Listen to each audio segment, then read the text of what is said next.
কিছু বিপদ মানুষকে ঘুরে দাঁড়ানোর রাস্তা খুলে দেয় এবং মুখের আড়ালে মুখোশগুলোকে চিনতে সাহায্য করে। স্বার্থপর কখনো উপকারের কথা মনে রাখে না। তার বিপদ কেটে গেলে স্বার্থের কারণে আপনাকে বিপদের দিকে ঠেলে দিতে পারে। যার বিচার আদালত করতে পারে না, তার বিচার সময় করে দেয়। আর সময় যখন বিচার করে, তখন সাক্ষী প্রমাণের প্রয়োজন পড়ে না। সস্তা মানুষের খরিদ্দার বেশি, ব্যক্তিত্বহীন মানুষের বন্ধু বেশি। প্রতিবাদী মানুষের শত্রু বেশি, মিথ্যাবাদী মুখে মধু বেশি।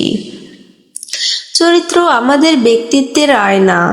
এটাকে আমরা যত বেশি পরিষ্কার রাখবো, আমাদের ব্যক্তিত্ব তত উজ্জ্বল হবে। মনে রাখবেন, মানুষ কিন্তু আপনার পিছনে ঘুরবে না, মানুষ ঘুরবে আপনার অবস্থানের পিছনে।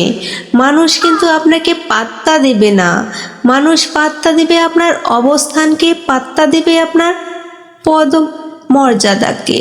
আমার কাছে সেরা মানুষ তারাই, যারা অহংকার করার মতো অনেক যোগ্যতা থাকার সত্ত্বেও যাদের মাঝে অহংকারের ছিটাফোঁটাও নেই। অপমান জিনিসটা পলিথিনের মতো, মাটির নিচে চাপা পড়ে যায় ঠিকই, কিন্তু পচে যায় না।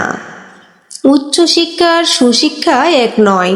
উচ্চশিক্ষা দেয় জ্ঞান, আর সুশিক্ষা দেয় মানুষত্ব। বিয়ে নারীদের জীবন পাল্টে দেয়। কেউ রাজকন্যা থেকে দাসী হয়, আবার কেউ সাধারণ থেকে রাজরানী হয়ে যায়। সম্পত্তির চেয়ে জ্ঞানকে বেশি গুরুত্ব দিন, কারণ একটি ক্ষণস্থায়ী, অন্যটি চিরস্থায়ী।